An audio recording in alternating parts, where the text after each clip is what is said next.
If we can pack an article's worth of information in merely an image and then make it funny, when you make it funny, their guard goes down. And all of a sudden, you're influencing hundreds of thousands of people, if not millions. Internet memes are among the most powerful, recognizable, and influential images of our era. Simple, easily absorbed, momentarily funny. Anyone using social media, and that's around 4 billion people, will probably be familiar with images like this, and this. As the internet has become central to the way we communicate, political parties and groups of all stripes have jumped on the meme bandwagon. But there's a dark side. Over the past few years, memes have become one of the primary vehicles by which the global far right has spread its ideas and recruited new followers. What is your little frog? It's Pepe's become kind of a symbol. How did this happen? How did a bunch of goofy online images become some of the key tools of global fascism? How did an innocent drawing of a frog infiltrate world politics? My name's Tim Hume, and I cover the far right for Vice World News. The propaganda barrage, to confuse, to make them lose faith, to divide and conquer.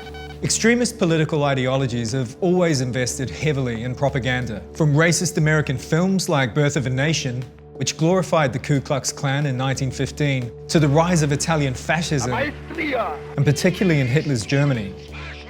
Far-right ideologues have dedicated huge resources to producing posters, magazines, and billboards to occupy public space and the public imagination. They had a complete army, 20,000 men, devoted to propaganda. Because the Nazis were so good at creating their imagery of themselves, history sees them through the prism of their own self-definition. The most famous trials were those held in Nuremberg. 21 were found guilty and 10 were executed. After World War II and the Holocaust, it became somewhat less socially acceptable to be a raging racist. It made things like fascism and specifically eugenics, which had previously been thought of as quite trendy theories, it made them really repulsive to lots and lots of people. The rise of the internet, however, offered a new medium that allowed users to cloak their racist ideas in a heavily coded veneer of irony, the meme. I'm a proud ethnic Kyrgyzstani. For centuries, my people bled under normie oppression. It is time to strike back. I hereby declare a meme jihad on all normies. The main difference between 1930s Nazi propaganda and what internet message boards like 8chan and Reddit produce is that online memes tend to work by appropriating random and benign images from popular culture, then repeating them over and over until they take on the feeling of an inside joke. Posters get the buzz of feeling controversial and transgressive, combined with the thrill of feeling part of an exclusive and clever in-group. And if anyone does get really upset, they can always claim it was all just a big, ironic joke. Irony is huge on the far right because it gives far-right groups this air of plausible deniability when the press or law enforcement come calling. They can always say it was a joke. And so what they do is they produce these memes dripping with irony and sarcasm. And you really don't know what to believe. So you'll have Hitler serving McDonald's at a drive-thru. You will have a picture of Auschwitz with the words not Arbeit macht frei, but actually with the left can't mean. Or you will have pictures of German soldiers in World War II, and it would say celebrating diversity. All the soldiers in the picture would be non-white. Quite a lot of the time, far-right movements will use memes to code and cloak more insidious ideologies and terminology under the guise of humour. And so it allows people to share and comment on this imagery and say that they might not have known that it had this insidious meaning, or say that it was just a joke, completely dismissing the underlying motivations of the image.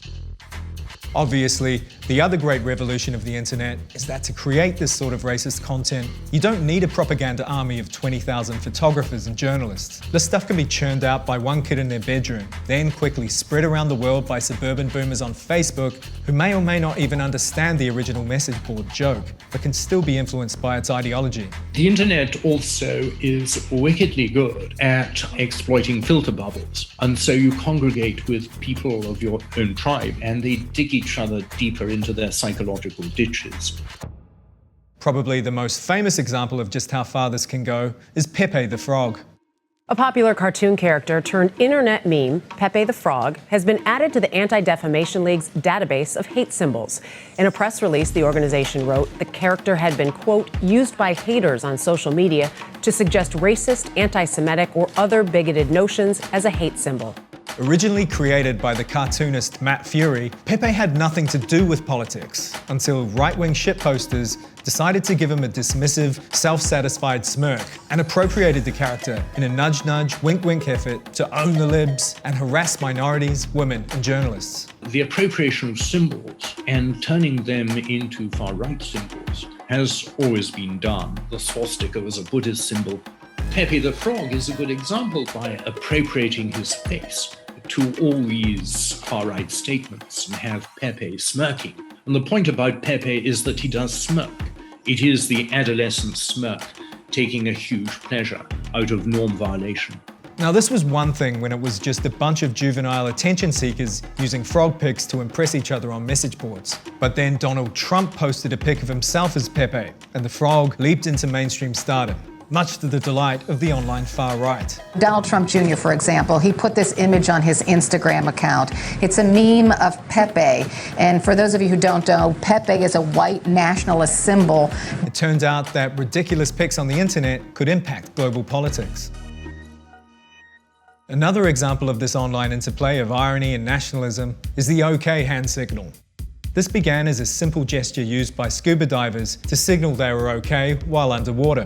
But in the mid-2010s, users of 4chan cooked up a plan to troll the mainstream media into reporting that the symbol was actually a hidden white nationalist code. Kelly Donahue has been the target of a social media firestorm after a gesture he made at the beginning of Tuesday's episode. Now, he calls it a terrible misunderstanding. In a response, Donahue says, "I absolutely unequivocally condemn white supremacy and racism of any kind." What were they thinking? Cadets and midshipmen flashed a sign that to most people simply means okay, but has been classified as a hate symbol by the Anti-Defamation League. But the joke ended up being so successful that many among the far right did actually adopt the symbol. They wanted to bamboozle the media and troll everyone by making this a white nationalist symbol. And they did this by saying that it looked like a W and a P for white power. Sure enough, as it normally happens when something is born on 4chan, white nationalists did end up using the OK hand sign.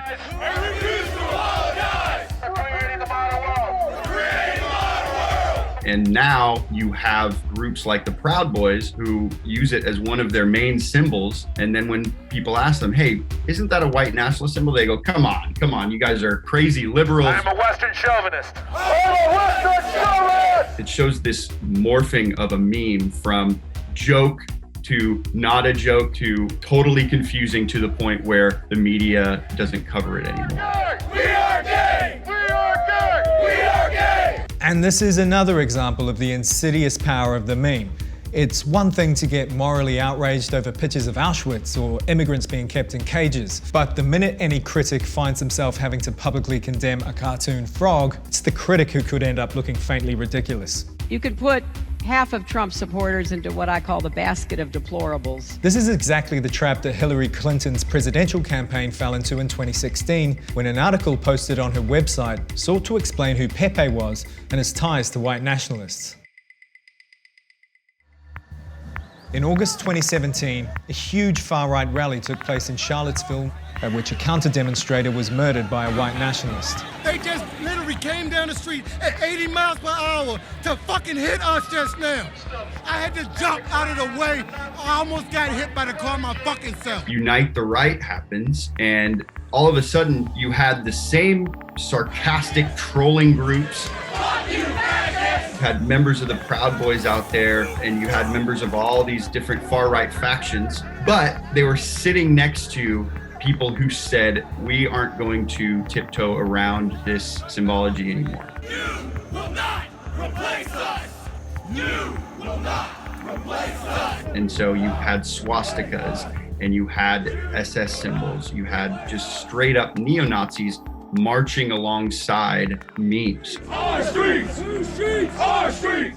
Fast forward to 2019, where memeified violence reached terrifying new heights when the white nationalist Brenton Tarrant murdered 51 people at 2 mosques in Christchurch, New Zealand. This is one of New Zealand's darkest days. The 28-year-old Brenton Tarrant didn't enter a verbal plea, but he did send a clear message in the courtroom. A white power hand sign that's often used to troll or just upset liberals. Tarrant announced the beginning of his attack by posting a meme on 8chan before he live-streamed his mass murder on Facebook. The comment reactions to it were a real-time series of in-jokey shitposts, turning mass killing into just another meme to be shared.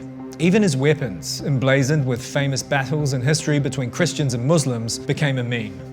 But for all that veneer of modern technology, the actual ideology that Tarrant followed was pretty old-fashioned.